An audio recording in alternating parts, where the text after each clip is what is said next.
5 years ago, Thanos erased half of the population of the universe. But the people of this planet brought everyone back with a snap of a finger. The sudden return of the population provided the necessary energy for the emergence to begin.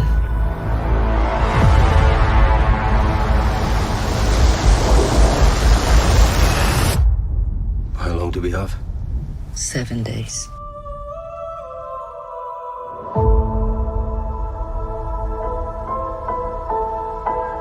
We're Eternals. We came here 7,000 years ago to protect humans from the Deviants.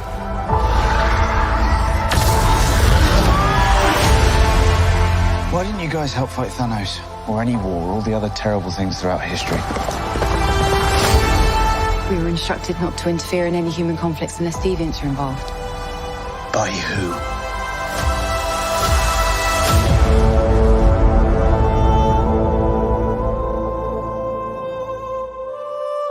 We need to find the others. I haven't seen some of them for centuries. Hi. Hello. This is what the end of the world looks like. At least we have front row seats. You know what's never saved the planet? Your sarcasm.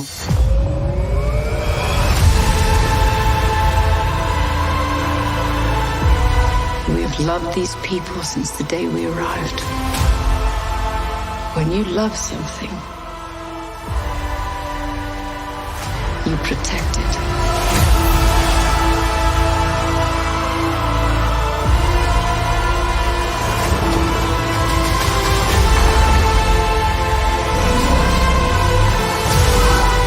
You can't protect.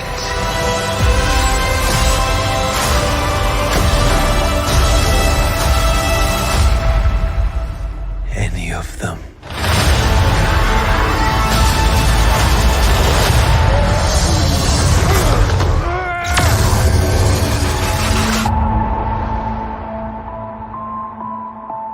I bet you've built the perfect safe house. I mean, what's this even made of? Vibranium?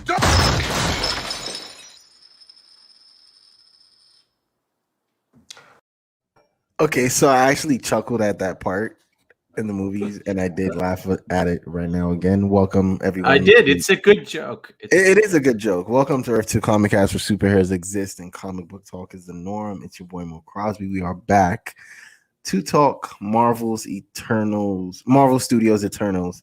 With me to do this one, I have Roy. Welcome back. It's been a while. Happy to be back. So okay. So I let me preface everything I'm about to say about this movie or my feelings about this movie with this, right?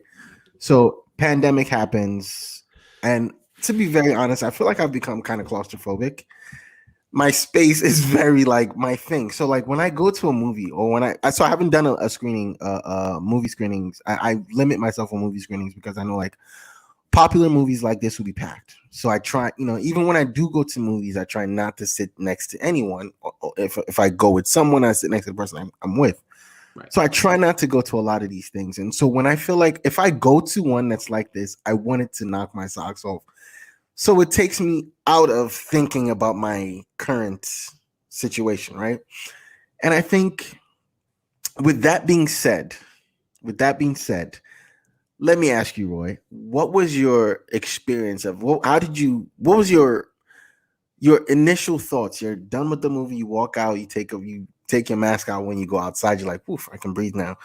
I don't know if did you have to put the mask on in the movies or? Oh no, we were in Virginia. It was the Wild West. My friend that I was with, we got to go see a screening thanks to Mo, and it was all right. This has nothing to do with Eternals, but Virginia is the Wild West when it comes to masks for the East Coast. Coming from Maryland, I was like, I walked in the mall with my mask on. No one had masks on. People were looking at me weird. Like, why does this guy have his mask on? I'm like, oh god, no. I want to go. I want a GTFO. All right, but I stayed. I watched the movie. So what my friend and I, when we were walking out, and I was like, this movie was a lot better than I expected it to be. Like maybe it was like a week of reading the reviews, I was Mhm. like, this is going to be really, really mediocre at best. And I was actually struck with it was good. Like, it wasn't my favorite Marvel movie that I've ever seen, but I really enjoyed it. And it kept my attention all the way through, even through the slower moments. So, like, I think some of these, like, this movie was paced, I think, a little bit more like a Warner Brothers movie, where there's kind of like, and I don't mean that necessarily as an insult, but like No, there's like I get it.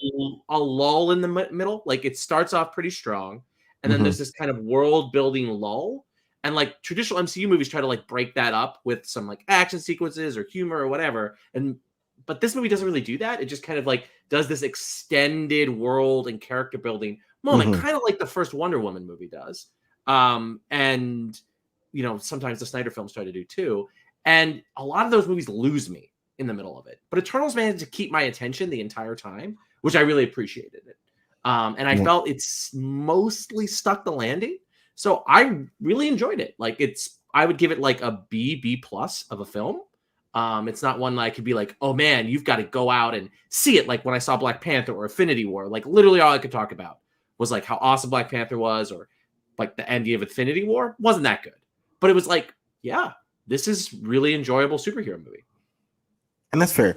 So like I said, with my experience and my pandemic experience, so I went in before, I think when the first trailer released, I was in the chats, I was super excited about it. My excitement level for Eternals was right here. Jack Kirby, this is the first Jack Kirby kind of translated movie that we're gonna see. We're expecting to get New Gods at some point. It's They canceled on it, my friend. hold.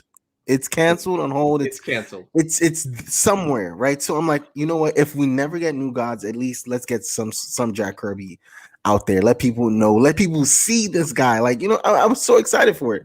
So I'm here with this movie, right? And I'm like, you know what? I don't care about what's gonna happen. At least in New York, when you go see a screener or to go into any enclosed area, you have to be vaccinated. So I'm good on that, right? So still masked up and everything. And I'm like, you know what?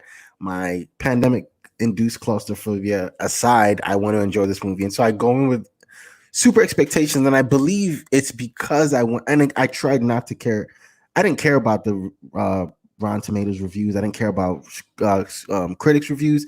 I thought they were funny, especially when they were saying, "Oh, Zack Snyder," and I just thought it was funny because that's how they were describing this movie, or and we've in that chat or in different other podcasts we have laid into Snyder. So I'm like, I think everything is funny at this point. So I'm like, I don't care about those. I don't care about anyone else's review. So I go in still saying this movie's gonna like knock my socks off, and I feel like because it didn't, I'm a little harsher or a little lower in this movie. And I should have learned by now, right? You would think I've learned with DC movies that you never walk in with super expectations, but this is not a DC movie. And because it's not a DC movie, you don't, it's a Marvel movie. And if you want to be fair, Marvel hasn't missed since Iron Man 3.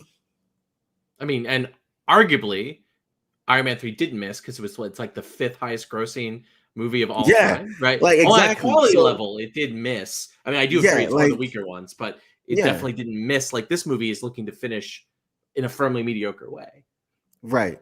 Or do we say Thor 2? Because Thor 2 is easily the worst. Okay, so Marvel hasn't necessarily missed both financially and a movie since Thor 2. So I'm like, I don't care. Critics don't know anything because what? They diss Venom. We got Venom 2. They diss Venom 2. We're probably gonna get Venom 3. So they don't know what they're talking about. And I'm with you, right? Where it was pretty good in the beginning. Like, I'm like, okay. And if they keep that pace in the beginning, we might, get a different movie. But because of the characters and because of the characterizations and the world that you have to build and possibly opening the world for like a Galactus or, the bigger Celestials and the greater Marvel universe that we're probably going to get, I feel like this movie this was the sacrificial lamb for the bigger Marvel universe that might be coming. But all that to say, it's not a bad movie. It's not by any I when I saw people calling it bad, I was like, it might be a stretch. And I can say after seeing it, it's not a bad movie. Will I see it again soon? Maybe not. I could wait to the Disney Plus to, if I'm at home and, again, we're discussing about, how that we go on lulls when our shows come on and go off like Netflix. You have nothing to watch. And if Eternals comes on Disney Plus, it could be a movie night. It could be a night where we get Earth 2 together and do like a live, it could be one of those things. But, will I probably see it before then? Probably not. I probably right now in this review, I'm with you. I'm not going to be like, you have to, it's a must see. And it's unfortunate Marvel in a pandemic hasn't had a must-see movie. Well, I mean, I wasn't brave enough to go see Shang-Chi. I wanted to go see it, and I just. But it's on Disney Plus in a couple, in a couple days. I'm excited. Yeah, so I really wanted to go see it. I even said to my students here, I was like, on Saturday morning, I'm gonna get up. I'm gonna be brave. I'm gonna put my mask on. I'm gonna walk over to the movie theater. I'm gonna go see it. And then I woke up in the morning. I said, you know what? No. And so this was the first time I'd actually been in the movies since I saw that movie about Star Wars, not the Last Jedi, whatever it was, Rise of Skywalker.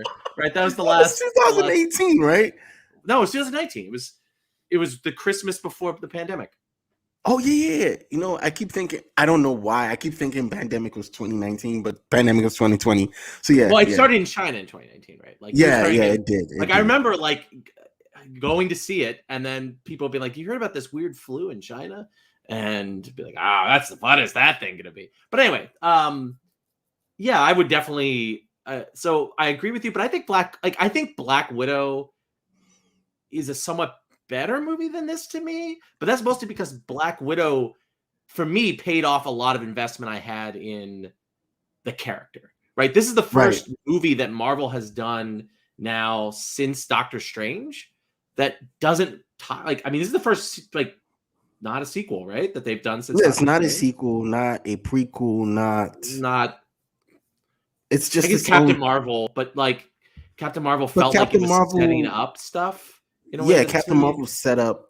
It's probably going to set up the new Spider-Man universe or the Skrull universe, right? And also it felt like you knew who she was, right? Because you saw her at the end of Infinity War.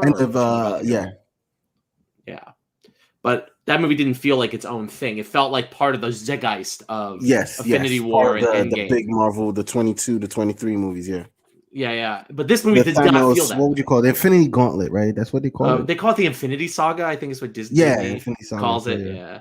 And this movie didn't feel that way, right? This movie, it felt like its own thing. And one of the things I think is really weird about a lot of the criticism is that this movie is too MCU, but it's not really. Except for the very end of the movie, which does a lot of crazy shit, which we can talk about if we want to go full spoiler.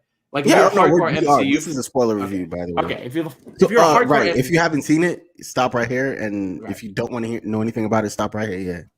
Yeah. There's some crazy shit at the very end of the movie. That if you're a hardcore MCU fan, I believe you and I are, Mo, that was the most exciting. What's next thing? But until that point, all of the stuff, if you just cut there's one mention of Thanos, one mention of the Avengers, and a couple of jokes about the Hulk or whatever. If you just cut those lines from the movie, it could literally just be. You could put this in. You could literally transplant this movie into the DC universe, and it fits. And I think another thing that upset a couple people was the Icarus, right, being kind of angry Superman. I think people are still mad that we haven't gotten Superman done right. But Icarus isn't Superman, right? He's not. But I think there's the vibe because. I don't know about you. I kind of caught the bad guy vibes from him from Jump. Yeah. Yeah, I knew what happened in the movie coming in, so his twist wasn't it wasn't great to me, but I don't know. I'm still trying to. I saw this movie on Wednesday. I think you saw it on Wednesday as well. Yeah. But I've been trying to make sense of it, and usually when I try to make sense of a movie, I'll go see it again if like it was that good. Just but I'm not driven to, and because I'm not, it's annoying me because I really want to make sense, not necessarily of the movie itself, of just what its place in the Marvel universe is. Yeah, well, I think there's sort of two things for me that separate it. Like, I think there's a lot of fun questions that we can talk about like what his place in the Marvel universe is going to be, or like what stuck with me is like some of the performances and the fact that you mentioned Richard Madden. Like, I think he's actually really good in this movie because I think he fantastic plays like he's just always so angry, right? And like in the whole movie, and while even if you know he's going to be a villain like I did, it leads up to that moment where he finally loses it and just like all that anger and resentment and just like pours out of him is like really good, right? And like I think there's some really good performances in this movie. So let's go really ahead and highlight with performances. Yeah, and first for me is Richard Madden. Like I think he does he does the kind of like mopey in love stuff with Cersei / Gemma Chan at the beginning really well, and then he does the like I'm angry, like everything about my life has been a lie, and that makes him the villain of the movie. Also really well. He's just like angry, and he does it like a lot with like facial expressions. Like you could just, and that is like really, really well done. And I was like really impressed with Richard Madden, considering he never impressed me on Game of Thrones. And I don't mean it as like a shade. He just like whatever. No, he's like very like his character just comes and goes in Game of Thrones. So it's you have it like he's in Game of Thrones. He's got a great ass. That's the main thing I remember about from he's in Game of Thrones for what, 2 seasons or a season and a half? Yeah. Third season. He dies in the third season, right? Yeah, he does. But even then, he's very forgettable. Up to his death is the biggest. It's still the biggest event of Game of Thrones, like for him, for his character. So yeah, you're right. You're right. Is there anyone else that stood out to you? A character that did stand out to me was Brandon T. What's his name? The builder. I forget his name. Oh, right, the builder. He was so good. He was so good, and I think the best performance, his best performance for me was it Hiroshima? Yes, that little scene. That little scene, I thought was really great, and then his whole motivation, like. For doing what he does, or for getting like I liked his character so well, and I thought that was another standout character for me. And maybe is it Gilgamesh? Gilgamesh was fun, but with Gilgamesh, I would say because of the Angelina Jolie character. What's her name? Athena. No, Athena, not Athena. Yeah, without the H. She kept, the jokes. Yeah. So I think it's because they played well off each other, and those were the two characters those were the two other characters that stood out to me. I definitely agree with you, because the thing I really liked about the builder character, whose name's also escaping me at the time, like, is that he's actually in the movie really short for a short period of time, but you immediately feel him and his like motivations and his understanding like that. So then when he has the big moment where he's kicking Richard Madden's ass at the end, like you actually feel like, oh, this is an important part of the movie. It. Like it's like, when he decides to let loose, and I'm like 100% on his side. Like I was rooting for him. What's funny was there was hardly any characters that I was rooting for to like make it out, but I was like, you know what? If everyone dies, please don't kill him. Yeah, that's kind of where I was at that point. So yes, I felt his character. So now let's talk about the characters that. Well, I want to give Angelina Jolie some credit. Right, like she's still very Angelina Jolie in this movie. Like I find her to be a very like similar actress, but she didn't feel like she was phoning it in to me. Like she's like I think Salma Hayek is a little bit in this movie. I think she doesn't really sell her character to me very much. She feels like she just delivers a bunch of lines breathlessly, and like I don't feel her as like the mother parental figure of the group, which you like the script is trying to sell that to you, but I don't think Salma Hayek does a good job at that. Because she's also in the movie a short period of time, very limited lines. Yeah, you don't get a lot of character interactions with her except for moments, and at that point, it's not. It doesn't. It's that. That's how it felt to me. I agree with you. I think that could be it. Yeah, but how about you? Oh, go ahead. Sorry. Character I didn't necessarily care for. It was Druig. Okay, so I understand his character. I understand his character motivations. That's that's because we usually get one of those characters in movies like this, right? It's like, why are we here? Why are we helping them? Or why, let's just control them. Let's, it's the injustice thing, and Right. I think because I can't stand injustice, his character just falls there in that hole for me. And I'm like, okay, whatever. Yeah, I definitely agree with you. I feel like for me, Druid kind of like, I see what they were trying to like kind of fake out a little bit of like who the villain would be, because Yes, if you know anything about the Kirby material, right, he's the villain, he's the bad Eternal. Yes, he right? is. Right, but Why they don't didn't you make him just the go bad with it? Eternal. I like that they did the choice that like Icarus is the bad guy. Like I think that was like probably the smartest thing in the script.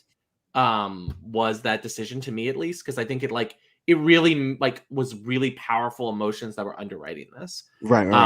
But I definitely agree with you, like, because when you stop Druid from being the villain, they try to kind of make him like kind of the moral one, who is kind of like, all these people are dying, so we should be doing something about it. And I see where they were going, and I like the actor's performance somewhat, but it just kind of didn't cohere well. Like, Yeah, and he's like the crux of the middle of the movie, and it doesn't quite land right. Right. And so the middle of the movie doesn't quite land right. And I think because that question comes up from a human, well, who we end up finding out crazy stuff about later on, because that question comes up from a human being, I feel like it doesn't land, or that entire thing doesn't land with him. But I think it lands better when Jon Snow when he asked it, right? Or when he brought it up. Sadly for me, and I don't feel this is the actress's fault. I don't even know. I don't know where it fails, but Gemma Chan as Cersei didn't entirely work for me. Like, I think she's like a little like underwritten. She's like kind of weirdly trying to be, in some ways, the audience's entrance point, but she's also so intimately involved in all of these characters' lives that she's not a very good entrance point for everyone. So she ends up being really passive until the end, where she's suddenly doing like a lot of stuff, and you're supposed to like really feel like this is Cersei's like moment. And like doesn't feel like the script doesn't feel like it got us there. Like I wanted the whole movie, I wanted to cheer for Cersei, but it wasn't quite there. And I don't think it was the actress. I think it was something in the writing somewhere. Yeah. And it's funny because you're right. That's who we were supposed to root for. And like I said, I found myself rooting more for the Builder character. I also found myself feeling more sorry for Angelina Jolie's Athena character versus, just the whole thing that she was going through. And because of, again, I just couldn't reconcile with I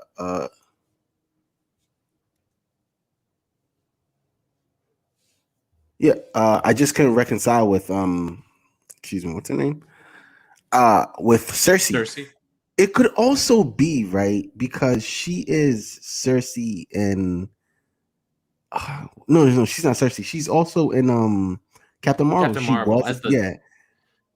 Yeah. And I don't know, because I kept going. I'm like, isn't I don't know if it took me out the movie a lot, but I knew, because again, this is something where beforehand that this is gonna happen, but you're watching it and you're like, is this a thing where she's gonna go that, like, I'm like, are they gonna connect? It was weird to me, but it was, again, it was a funny thought, like once or twice, and then it left. But it was just, she was in Captain Marvel, and so why is she in another Marvel movie as a different character? Is she a different character? Kevin liked her, and so she wanted her to have a larger role. And I hope that the actress, like, because clearly Cersei's gonna come back, right? Like, and I hope. I mean, she was an Avenger, and for a little while, yes. And so I can, and that there's like, the problem is there's this like weird love triangle, right? And this brings into the character who's kind of, to me, the elephant of the room, between Cersei, Dane Whitman / Jon Snow, and Robb Stark / Icarus, right? It's like a weird love triangle, right? Because it's like, it is. Because there's no like, so it's like this girl has her new boyfriend, and she's running around with her old boyfriend, but they're not like, it's not like, are they going to reconcile? Like Cersei and they Icarus, like, reconciling is never about it. They hardly bring it up. It's it's like it should be like one of the emotional hearts of the movie, right? And it is sold a little bit on Richard Madden's like side where he like you can constantly tell that like he wants to reconnect with her, right? But there's like I can't get a read on like what Cersei wants throughout most of the movie, like, and that's a failure I think on the script and to a lesser extent the actress's fault. Yeah, because it really felt it. You're right. You never felt that, so in the beginning of the movie you could see that love thing happen, right, with them, and then they cut to that and it's her and Jon Snow, and you could see that. I'm not gonna call him Jon Snow the entire review, I promise. It's okay, he's Jon Snow. He'll always be Jon Snow. He'll always be Jon Snow. And then again, right, he's about to get it. And then you cut to her riding around back with Richard Madden, and it's like, so are we gonna get something? Because again, the reason he stops himself is because he's in love with her, or it's the love he has for her. But you never get it from her, and they never touch on it. And I think that's another thing that just again fails in the movie. I think the reason one big thing. Let me cut. One big thing in Marvel movies is there's always something to if you're deep diving into a Marvel movie, there's always something to talk about. But sometimes the movies are just so good that thing is so insignificant. But in this movie, because of the way this movie is structured, because of the way this movie feels, everything is glaring, right? This is something I feel like it's kind of insignificant, but it's glaring. It's like, the love. I think specifically what we're talking about here, though, isn't insignificant because I think the movie in some ways wants us to be invested in this, right? And it's coming a lot from Richard Madden's side, from Icarus' side, but like it does the movie. I mean, that movie kind of tells us that she wants to be with Dane / Jon Snow / Cassandra, but like it's not there, right? And like this is like Dane Whitman is, of all the criticism you can make about this movie being like literally Black Knight is just like stapled onto this movie awkwardly, right? Yes. Like, yes, this could either have just been any handsome man. Why is it Dane Whitman? I don't know. Is there some demand for Black Knight? Who is like? I mean, to be fair, this movie's filled with like half-baked Avengers from the 70s, right? Like Cersei, Black Knight. These are all kind of like crappy Avengers, like fourth tier Avengers from when no one was reading the book. All right, and like, why is he in this movie? Like, that's the moment where, like, I was talking about this, like, about, like, an hour into the movie. I was like, is Dane Whitman literally going to only appear in this movie on FaceTime for the rest of the movie? Like, is that, like, that's it? I think I hated that. You're right. I hated that he was introduced to the movie just for his end credit scenes. And this is my problem with a lot of Marvel movies, right? It's like, you introduce things in the movies. You make me sit through a 2.5 hour long movie, or 2 hour plus movie with a character that you do nothing with, just because you want to say, look at what we could do with the character in the future. And if you're going to do that, I would rather they just used anyone else, right? And not Dane Whitman. Or like, if you're going to like, I don't know. Give him more to do in the movie. Like he's literally when he was her. Like, and then the whole, because his character is two big moments, right? Like, oh, I have something to tell you, and boom, the Celestial comes. What's his name? And takes everyone. And now it's like, so like, what is he gonna do? Is he gonna like grab the sword and save him? No, he's not. He's definitely not gonna do that. He can't do that. Yeah, that's a really like yeah. What is him grabbing his family's cursed sword? Like, is he then gonna like go up to Doctor Strange and be like send or like knock on Avengers Tower and be like, all right, can Thor come and take me? It's right, like, right. No, what? Okay, sure. So I think I'm not gonna say a waste of a character, because again, I feel like, okay, so this is my thing, right? So even though this movie feels whatever. But I feel like Marvel or the MCU in general, like when they make a mistake or when there's a backslide, they learn from it, as opposed to the other guys over there. Oh, yeah. But they learn from their mistakes. So I think whatever you say about this movie or whatever your feelings about it, I think okay, question. Do you think there's a sequel? I don't think there's a sequel for this movie.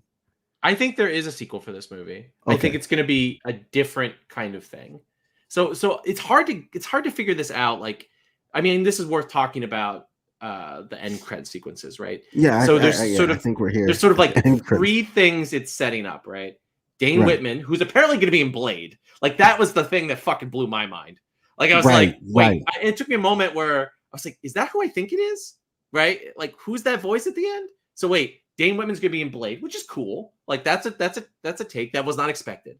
Mhm. All right, for me. So all right, Blade's getting set up. Cool. All right. Harry Styles. Then there's whatever the Harry Styles shit is, which is Look. probably Guardians of the Galaxy 3 stuff. Yes, Like is what it feels and I like. think that's what we're getting with Harry Styles, and there's 'Cause you don't get in Harry my fucking mind- Styles. There's a little piece in my mind that says we're setting up Galactus somewhere in this. I want that to be true. It might not be true, but I want it to be true.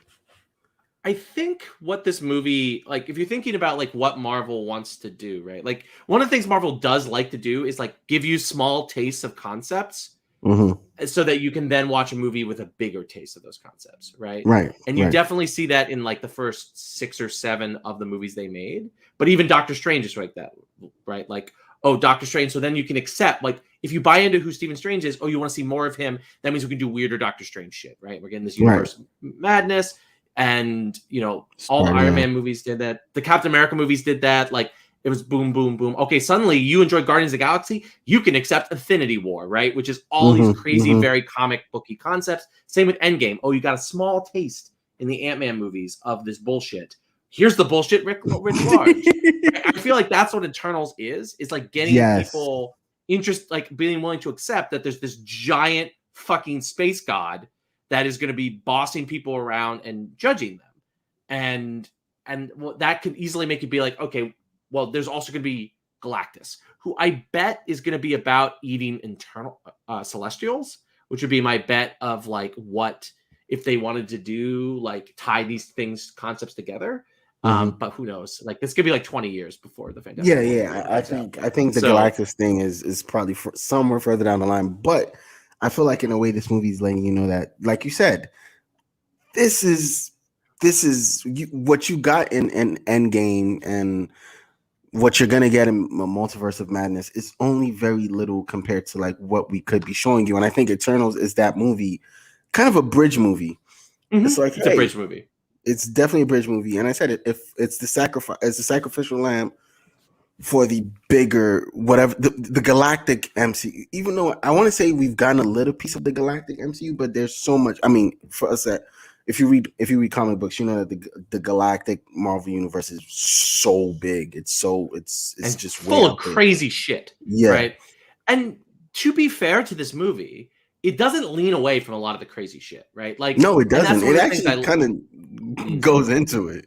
Yeah, and that's the things I liked about it, right? It did remind me in many ways of a 70s Marvel comic, and in many ways of Eternals itself, which is it's really beautiful. It has some great ideas, but it's just flawed. It's just fucked up, right? It's not that. It's like you're like enjoying it, but you're like, this isn't really that great, right? Like, it's cool, and I see it, and I can see all the different things that people are going to come around, and who knows? Like, Guardians of the Galaxy 3, we could be like, oh man, remember in Eternals where they did this thing? And now that's a really huge moment for like Rocket saving the universe because he did this thing that was in Eternals. Yeah. Or Thor. Yeah, 100%. 100%. One more thing I didn't like, or rather one more character I didn't necessarily care for, was the lead. What are those things called? I almost called them Ravagers. Deviants. Deviant. Like, I'm like, Ultron, like, okay, like. Yeah, Deviants, like, that like final fight between him and Thena was actually was cool. It was cool, but kind of unnecessary. Did you care about the Deviants at all? No. And I think what they should, like, what was weird to me is like why they didn't just retire the Deviants for the movie. Like, once the head Deviant runs off in the woods and it's like, you fucking are mass murdering pieces of shit to the Eternals. Like, you are horrible genocidal people who work for this genocidal space god. Like, that moment to me was like, Deviant storyline's done. Like, it's done. It's over. You can bring them back for a sequel for like another Eternals movie, or that would have been great. you could do whatever. You To could kind make of it ground it a little bit, that would have Yeah. been great. But instead they wanted that like final fight, which like I kind of get, but also like it wasn't that satisfying because at the end of the No, it day, that wasn't. specific deviant, like I mean, he killed Gilgamesh, right? That's what they're trying to like bring in that emotions about, which was sad, and it was satisfying to see her like kill the murderer of her best friend / boyfriend, like however you want to interpret that. Right. That was somewhat satisfying, and the fight was cool, but like it also was like, was this necessary? No. Somebody's thought No. so. Either Captain Marvel or Chloe Zhao. Yeah. Okay. Probably Marvel. I want to talk about powers. So let's talk about how again we can agree that this movie was gorgeous. So unlike a Snyder movie, this was a gorgeous movie. Like what we said about Snyder is like he knows how to shoot movies, but then he dulls out the colors. And no, this movie leans into the colors. Like it gives you beautiful scenery. It wasn't Blade Runner, not Blade Runner. I keep saying it wasn't Dune, where everyone is standing and staring sometimes, even though there was a couple scenes where everyone is standing and staring, but it didn't go like super heavy like Dune, but it did that. But everything was beautiful. So powers, I really enjoyed. I'm a Superman fan, right? I'm not gonna shy away from that.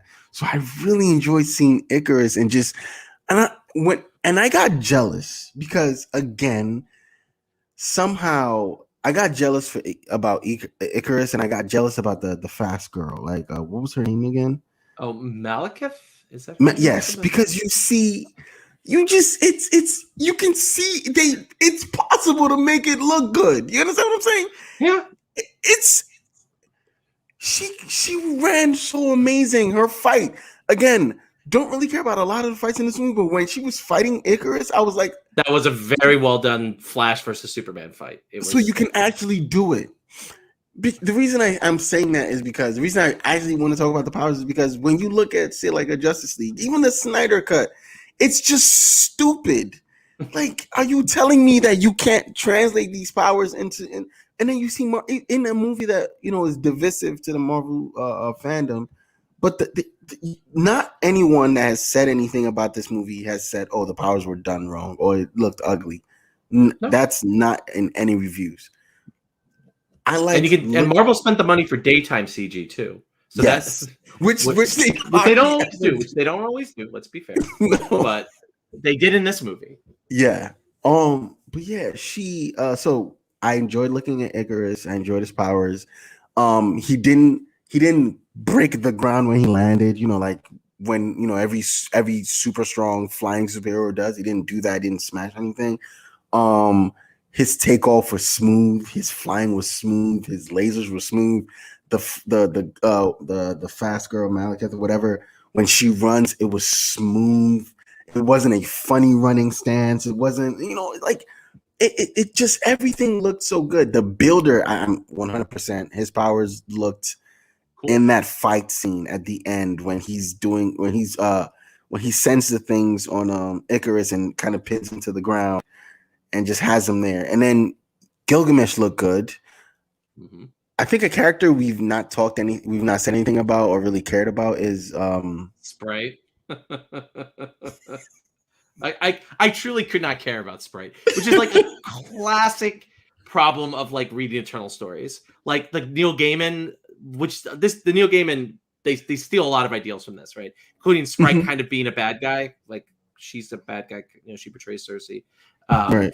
She's much more of a bad guy in the Gaiman book, but like I just don't care. Like in the whole like Peter Pan thing, like I'm just like, oh my god, it's like it's just like no, I don't care. Oh, that's what you got. I got Pinocchio from it.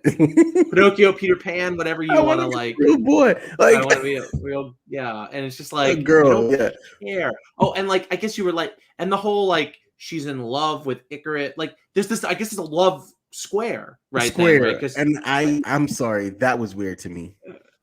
Well, it just doesn't land, and I think no, it didn't. I was like, please stop saying this. She's like 12. Please stop. Yeah, and to be honest with you, the child actor isn't very good. That was also the thing. Like, I guess the 13 or 14-year-old, like, she wasn't very good. Like, I think it could have been because she didn't have a lot. They didn't give her much to do, and I think the sarcasm they were really trying to push, it didn't land. It wasn't good. Usually when you have snarky teenagers, like sometimes it lands, but I think I don't think it hit for her. And then Kumali's character just, Oh, I guess he was there for Ringo. comic relief, and One of the things I did like about that was like they let the character like choose to not be in the final fight, and then there was no twist where he shows up in the final fight. I actually really liked that character moment, right? Where it was like he was like, "Nope, like I'm not going to fight you, but I don't agree with any of the things you're doing. I'm out." And then he didn't like out. surprisingly come around and you guys are my family. You're like, nah. Nope, I respect that. I respect that stuck with storytelling too. Yeah, because usually they don't. They don't. No, they're like the big moment is supposed to be like, Han Solo says, "Fuck you, Luke. I'm taking my money and going." And then he comes back. Yeah, comes back, so right? They were like, Ringo's nope. just like, I'm going back to Hollywood. I'm done. Yeah, Which I guess I did like that, but again, that's another. I was character expecting him to show up like the whole end of the fight. But that's another character that if you took out of the movie, I think we wouldn't have noticed. Yeah, he's kind of like he is mostly there for comedic relief. His powers are cool. Yeah, they're cool, but a lot of the comedic moments didn't hit. Yeah, they were a little forced. Yeah, very much so. All in all, have we talked about the end credit scenes? Yeah, I guess we have. We talked a little bit, but I mean, do we want to talk about? So, do we want to talk about like what do you think they're going to do with Star Fox? So, like, I was blown away by Star Fox 1 because they say he was the brother of Thanos. Like, they just lean into all the Star Fox bullshit, right? First off, it's Star Fox. Like, of all the Marvel characters, are they going to call him Star Fox though? They called him Star Fox. They said Star Fox, Eros, the god of like desire and love. Isn't Star Fox like isn't there like a Nintendo thing or? I think they could call it that in the movie. They just can't like trademark or advertise the character as Star Fox, but they can. Okay, because that's why I was asking. But they did call him Star Fox, so I think he's here for Guardians of the Galaxy. Maybe Thor, Love and Thunder. Thor, Love and Thunder would make sense if he's the god of love. Right, and they spent spent the money to get Harry Styles. Harry Styles, yeah, you are definitely you don't get Harry Styles in that face unless you want to show it. So yeah, and get that is an actor and musician personality. We would say that will put butts in the seats. Yes, you want teenage girls in that movie. Yes, who have huge pictures of him on their laptops that stare at you while you're teaching them. Right? Yes, I've definitely seen a lot of pictures of Harry Styles. Right? He's just looking at me upside down. He's upside down, Harry Styles, looking at me while I'm teaching. And like he will get he has so many hardcore fans who don't give a fuck about Marvel, but will show up. So I would if he's the next thing he's in, he's going to be all over the advertising. Yes. Even if he does like a they're going to character. advertise so much. And he's going to be everywhere. He might even be in the movie for 10 minutes. It might be a 2-hour movie. He'll be in there for 10 minutes, and he'll be on all the daytime talk shows, all the nighttime talk shows. He'll be everywhere. And so I'm thinking, I don't know, but if you have who you have, because what's his name is going to be he's going to play. He's gonna play. He's this other dude. Let me find his name because the guy. I think it's actually gonna be Guardians of the Galaxy 3 because if they played up the Thanos' brother thing, which could tie into Gamora. You know what? You might be right. Which I was so blown away because like that whole backstory of Thanos being like a part deviant, part eternal thing that's like very big in Thanos' like comic book backstory. They ditched all that when they initially adapted him, and I was like, "There's no way they're going to bring that convoluted bullshit into the MCU." But they did. So they did. They 100% did. And that blew me away. Like, honest to goodness, like I even knew Harry Styles was coming, but just the fact that they like leaned in so hard with that character. You know what's funny? Did it kind of leak that Harry Styles was going to be in this movie? Yeah, it did. A lot of people were like, "Nah, it's just Stans being Stans, right?" And then you just it was kind of lit in the movie theater. It was cool. It was kind of lit. So yeah, I am very excited to see what we do with Harry Styles though. Very, very. Yeah, I mean, Will Poulter is going to be Adam Warlock. yes, Will Poulter. Yep, it's gonna be Adam Warlock. So and we're Guardians. bringing in. So you're saying we're going to have Adam Warlock and Star Fox? I mean, it's 70s, 80s Marvel all over again, my friend. Like, So you think all they're that just, crazy? at this point they're just so like you said, this is the little experience for the lean in, right? So this is so Eternals was the little experience, and then we're gonna go heavy in Guardians of the Galaxy, and then Thor, Love and Thunder for the big galactic. Stuff. Okay. I mean, like I say Thor, Love and Thunder. I mean, it could be Thor: Love and Thunder. I mean, he's the god of love, but I mean, it hasn't leaked that he was in Australia. Like, that's the key thing to like find out who's going to be in Love and Thunder. Was like what Marvel actors were in Australia for 6 months. Right. So, like, that's why you know which of the Guardians, for example, no Gamora, but you get the other ones are going to be in Love and Thunder. Aisha is going to be in Guardians. So that should be fun. Yeah, I mean, it'll be interesting to see. I mean, we're gonna have a literal god killer, right? Like Christian Bale's playing Gore. So like the scale of Love and Thunder is going to be even bigger than any of the previous Thor movies. Right. And there's like rumors that Russell Crowe is playing like Zeus or some other like god, right? Yeah. So I like the Harry Styles teaser or the credit scene. I like that. Now Black Knight. Exactly. Like I just like it's like quick question. Such an absurd character to me. Like quick didn't even like that thing, right? So when I heard the voice, are you ready for that? I thought Watcher because reason I thought Watcher is because what if happened. So I'm like, oh, are we getting that? Like again, as you said, little experience, big thing coming. Are we getting the Watcher in the Marvel Cinematic Universe? Why not at this point, right? Yeah.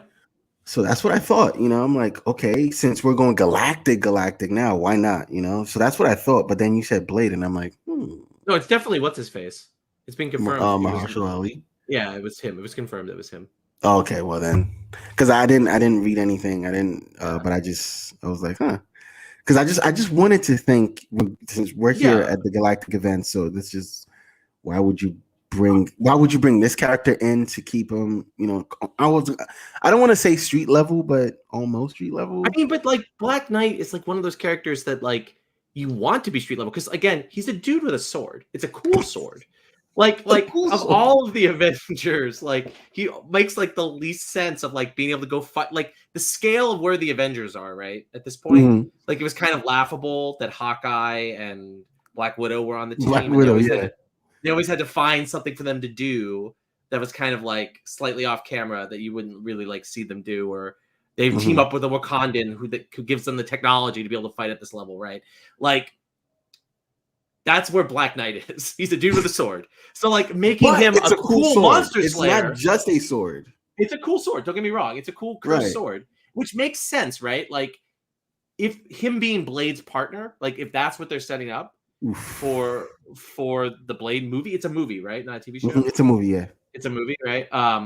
Where they're both like cursed vampire slayers / monster slayers. Like, that's a cool setup, right? Like, you want like someone like if to be, like if it's like Blade mentoring Black Knight or something like that, right? Because you have cursed half vampire man, and this other cursed bloodline. Like there's a lot of like I think potential there that works, and keeps the character relevant. Is it exciting potential though?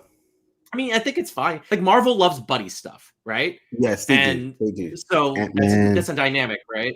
Yeah. That of like someone for Blade to play off of, right? And that has an Avengers tie, right? That Blade's not an Avenger. Like I'm sure he was in some Avengers. He's what I've always connected Blade more to like a to Spider-Man and to like Daredevil. Well, Spidey's been an Avenger for 20 years now, my friend. So like thank you, Bendis. So okay, Daredevil to like the Defenders type level. Like Blade to me is always he fits more in the Defenders motif than say like an Avengers, like right, Midnight Suns, right? Like that's Yeah. his team, right? Like, and I think that like I just think that that's I mean they clearly are going to be in the movie. Like he's clearly going to be in the Blade movie, right? You don't have Blade, say, Right are at you this ready for point. that? So and I guess it's a good like the question is if they want someone to be the point of view character, so for Blade, right? So there's the question of like, do you start the movie where you're focused on Blade and like you follow Blade, or do you want somebody like Dane Whitman who introduced where Blade's already been doing his business for X period of time, right? And Right. you use Black Knight as like this window into what Blade is doing and being the cool vampire hunter, half vampire Correct. guy. Correct. Because we've already seen the like Blade focused Blade, right? Wesley Snipes made 3 of those movies, right? So Yeah. Marvel's And I think for Marvel, I think they're not gonna do a Blade focused movie. Even though it's the good. third movie was a buddy movie, and it was crap. Let's not even think about the third Blade movie. But like Marvel also loves when they take established like Spider-Man's the template, right? Don't do anything with his origin. Just like in media res, like just Yeah, character. I don't want to The see another audience already Blade knows who he origin. is. Oh, Yeah. did we ever see a Blade origin? I mean, Blade 1 was kind of his origin, right? Like at least it did Yeah, much of but they explaining kind of what it weaved was. it into the movie. It wasn't like it wasn't like an origin and then Blade becomes Right. It was weaved into the movie. He starts the movie off as the Daywalker. He doesn't like become the Daywalker. So I guess that works. And you know what? You're right. I don't want to see Blade. I want to see Blade in action. I don't want you to introduce me to the character and have to walk through. No, I don't care about that. Oh, was he ever? No, just go in full on Daywalker and just Killing kill vampires people. left and right. Yeah, kill Yeah. vampires and just go forward from there. But no, I am excited. I think now, you know what? More so after this conversation and after this review, I feel more at ease with Eternals because of what it possibly sets up and what we could be getting moving forward. It just sucks that again. I think I'm again my feelings for Eternals comes from a place of my pandemic induced claustrophobia. It has to be so good that I'm not thinking of where I'm at in the moment. You understand what I'm saying? But No, because exactly what you're saying. yeah, and again, even though because in New York everyone has to be vaccinated to go into places, there's fake vaccination cards out there. This is not the show for that. But of course, yeah, and all in all, though, it was an okay movie. The critics said it was bad, or certain critics said it was bad. I don't think this movie's worth, again, an aggregated score of 46, 50 something. I don't think it's worth that. I think it's a little harsh. It's very harsh. A I mean, C plus for me. For me, it's definitely a B plus. It's a movie I've actually enjoyed more. As like I thought about it more as it's gone along. Like if you had asked me like right when I walked out of the theater, I think I maybe even said that in one of our chats. Like it's like a B minus movie, but it's definitely moved to being more like a B plus because I think I've really enjoyed its character work. We talked a lot about like Icarus and things. I think the movie does really well in the character work. I think for a movie where we again it's introducing a lot of other people to characters. This is not Iron Man, this is not Captain America, this is these are entirely new characters, so the character work is important, and I think this movie excels very much in that.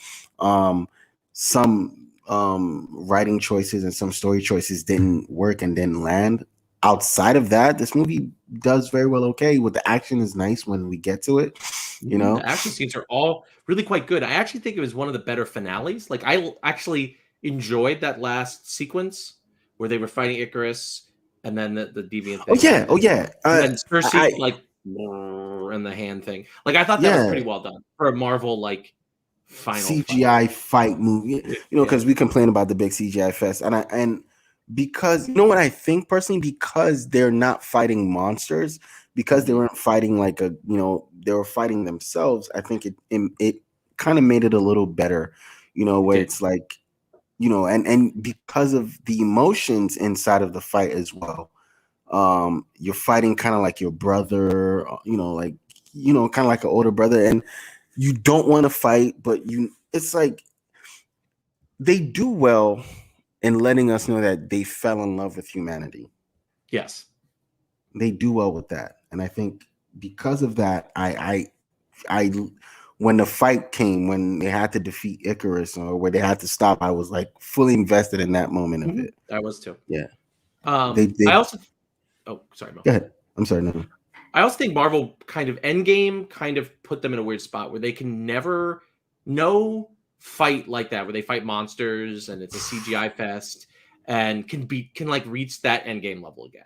So Marvel has to come up with new things. Yeah, you have to kind of build the big bad again to that point, or you have to build like I think you have to build up the Captain America like character, and then you have to build up the big bad to get us to that level. Because once that hammer goes up, yeah, it's just electric. Like I thinking about it, like hairs on my hands. Yeah, I mean, like this made me talk about just mentioning makes me want to watch Endgame again. It does. Like it's just so full of fan service, right? And like it's such a huge fight, and it's CGI that's sometimes not the greatest, but it's like each of these individual huge payoff moments, like things that you wanted in 2008 or 2006. When was Iron Man coming out? I don't remember when Iron Man came out. At this point. 2000.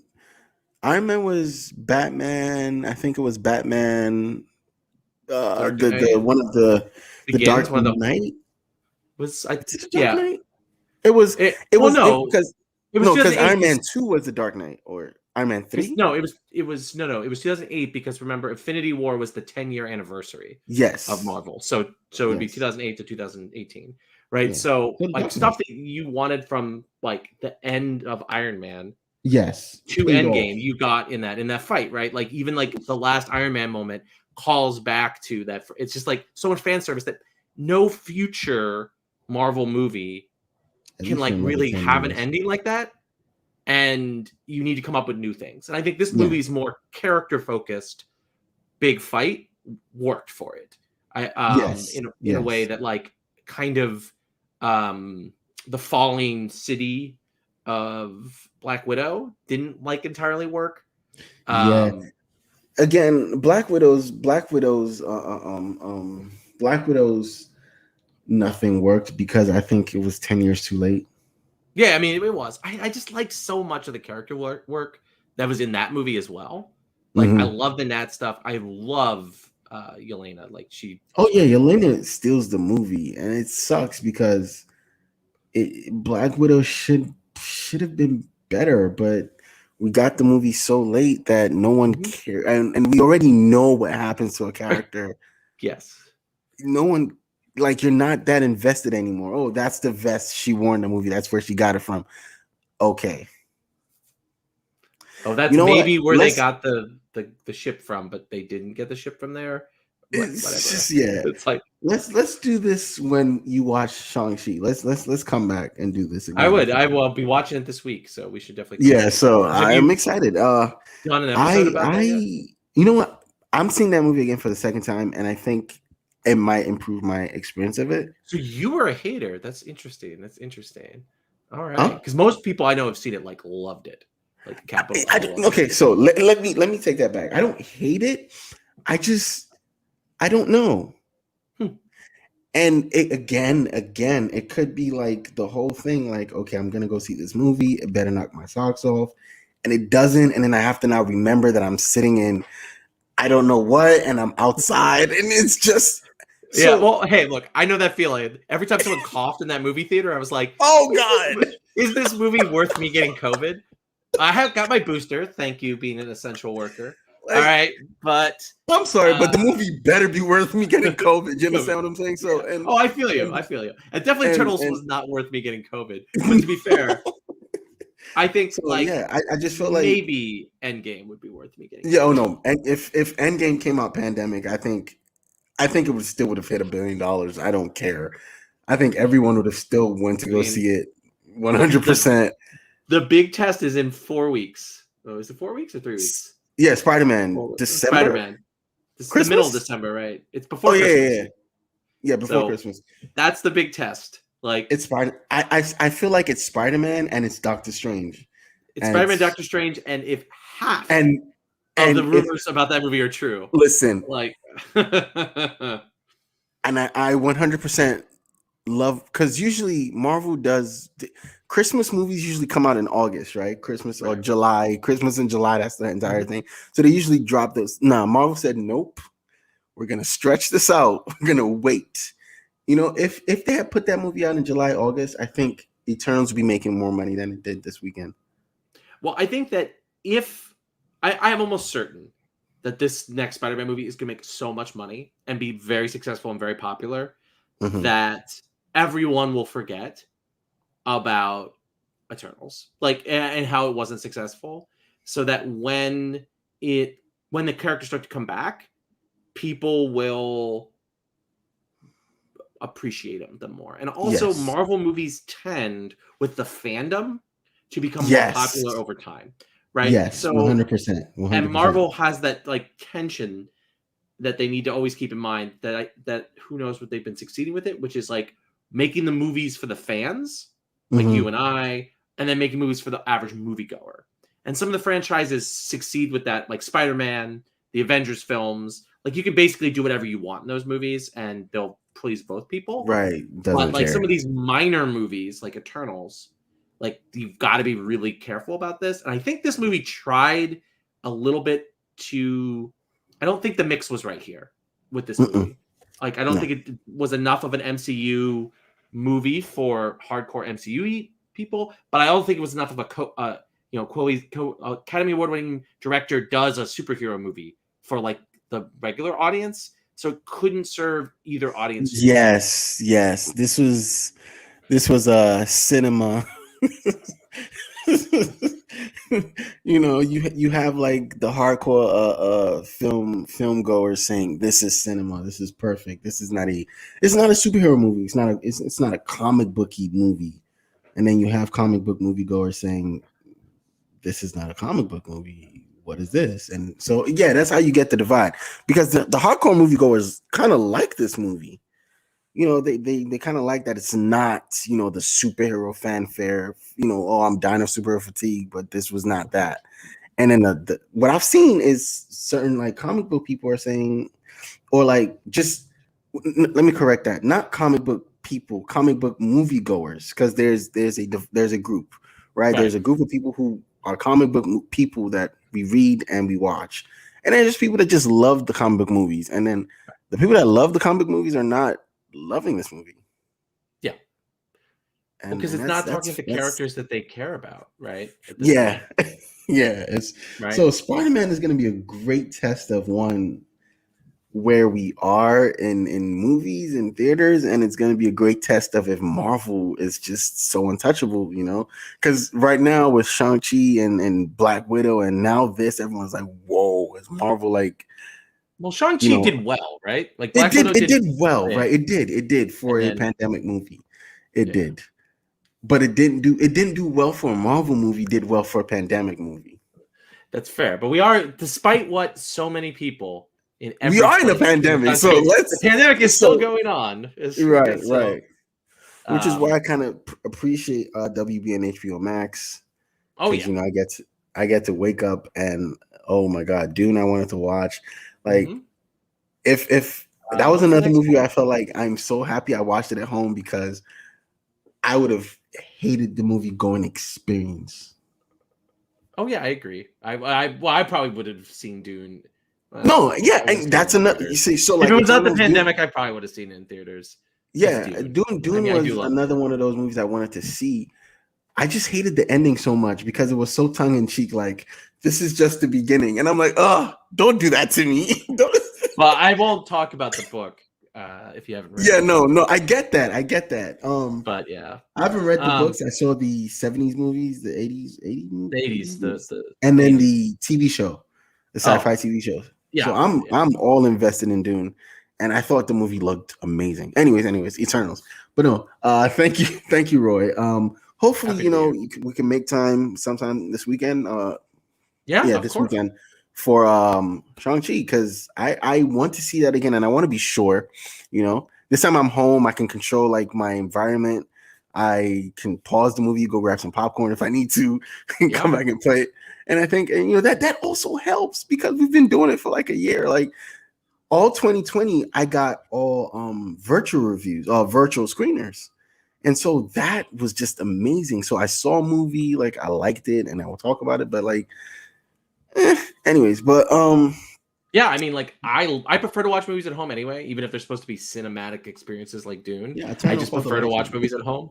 Yeah, like I just like to I watch them turn at off all home. the lights. I have why else would you get a 75, 80-inch screen TV in your living room if not to watch a cinematic movie? Like, I can't bring my dog to a movie theater, but I can when I'm sitting on my couch pet my dog, right?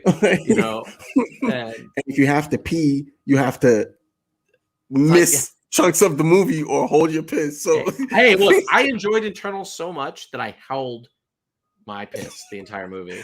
I held my piss in Endgame. That was I did too. 3-hour movie. I didn't in the original Avengers movie. So there's a part I can't remember what part of the original Avengers movie that I didn't know existed until I saw it like 3 years later. I think it was some scene. I was like, "That was in this movie." That was in the right. movie. That's how I went to use the bathroom. Oh man, no! For Endgame, I sat there crunched up for like the entirety of it, and I still sat there for the last to watch that last the Hulk. Oh my god, what a terrible! That's the worst at the end. No, I didn't go back to theaters for that Hulk nonsense. I was like, somebody on YouTube is gonna upload it, so I waited and lo and behold, it came on YouTube. It came on YouTube. I was like, no way, I'm gonna. And then because the rumors were it's not finished. It was not finished CGI. I mean, it's just like the Hulk yelling. Like it just. I guess it's finished CGI. I still don't understand. Like what the point of that end credit sequence was. Oh, I guess it was to say to that make more money than Avatar. Duh. and then Disney bought Fox, right? And then they own both. They put Avatar back out in theaters. Because there's going to be an Avatar sequel before there's an Avengers sequel. I'm sure they'll make like Affinity War experience right before the next Avengers film comes out to make Endgame. So that you just keep doing that. It's just amazing. But I love it. There are people that will go do it all over again. I don't know if I have it on Disney Plus. I will not go see Endgame in the theaters ever again. Huh? I will watch it at least once a year at home on Disney Plus. You know what? But I will just for that scene and just for listen, the group watch for Endgame when that scene happened and everyone just in the theater I watched it in, everyone kind of just let's go. You know, like that group C is kind of what makes theater experience great. It's what made Endgame great, and it's probably what's going to make Endgame, come back around again like next year or 2 years from now, just because, why not? But thank you, Roy. I will see you for Shang-Chi this weekend. Thank you for doing this one with me. I hope we were able to, for the people that are watching or the people that are listening, I hope we were able to talk about Eternals enough for you to decide if you wanted to go see it or not. Again, if we told you it was a spoiler show, so if you hadn't seen it and you're watching this, sorry about ruining Harry Styles for you, because his entrance was really dope. It really was. It was good. His little the little troll. The troll that came in and talked him up, and he's like, don't do that. Oh, why not? Like, you're Harry Styles. Like, look at his hair was perfect. God, that's Harry Styles. What is life without Harry Styles' hair? I ask myself that every day while staring at his upside down face. His hair was perfect. I don't understand. Like, look, nah. Some people were born. They're gonna make he's gonna make Disney Marvel so much money. So much money. They're probably gonna turn him into the new Robert Downey Jr. somehow. You have to. I don't think they'll go that far. I feel like you kind of have to keep him in the franchise for maybe 6 movies. Yeah, but here's the thing. I don't think he wants to be Robert Downey Jr. I think he wants to be more like Samuel L. Jackson, where it's like he'll do like 10 minutes in this movie, 5 minutes in that movie. Maybe the one movie he'll do like 30 minutes, like Far From Home. There'll be, he'll be the main supporting thing. And then he'll, go off and he's got shows and so many other things to do with his life. Oh, man. Then be, a Marvel. Sheesh. Yeah. Funky. But, so now, before we go, quick question. So what do you think they're going to do with, what's his name? He's not Jeffrey Rush. Jeffrey Wright? The Watcher. The Watcher? Jeffrey. Wright? Isn't that the actor's name? Yeah. Jeffrey Wright. They cast a real actor, so I would expect that the Watcher will show up at some point. So now, is he gonna? Because we've just said Harry Styles might be the new Sam Jackson, but you have Jeffrey Wright.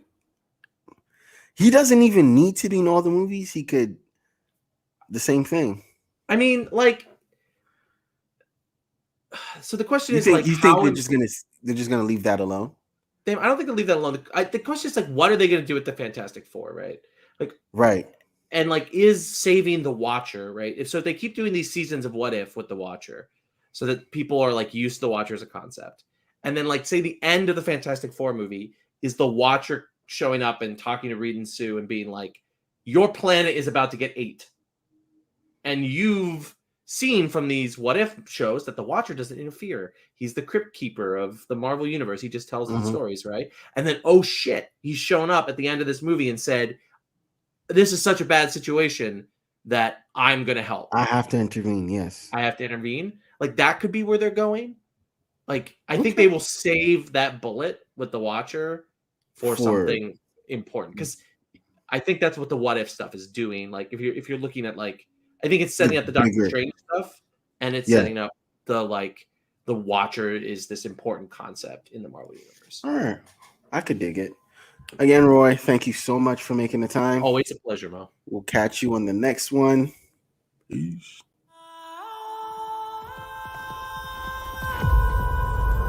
Five years ago, Thanos erased half of the population of the universe. But the people of this planet brought everyone back with a snap of a finger. The sudden return of the population provided the necessary energy for the emergence to begin.